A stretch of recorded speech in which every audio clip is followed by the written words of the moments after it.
Hi guys, so my taping view for today is swimming pool. Yes sir. So guess kung anong ginagawa namin ni Mrs. Wala nyo, thank you for Lord's blessings. Always be a good person. Daily sunlight kahit 5 to 10 minutes. Mamaya swimming tayo after ng mga exam. Full all to myself.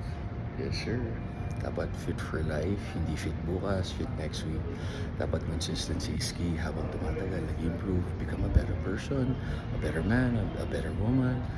Mas mag-improve yung katawan, yung intellect, yung spirituality, lahat yan. Hindi yung next week lang, tas after mataba ka na ulit. Kasi yung rebound mas mataba. Tandaan niyo, tama kayo, mali ako na si Dr. Duo or she. Happy guys, God bless. Yeah.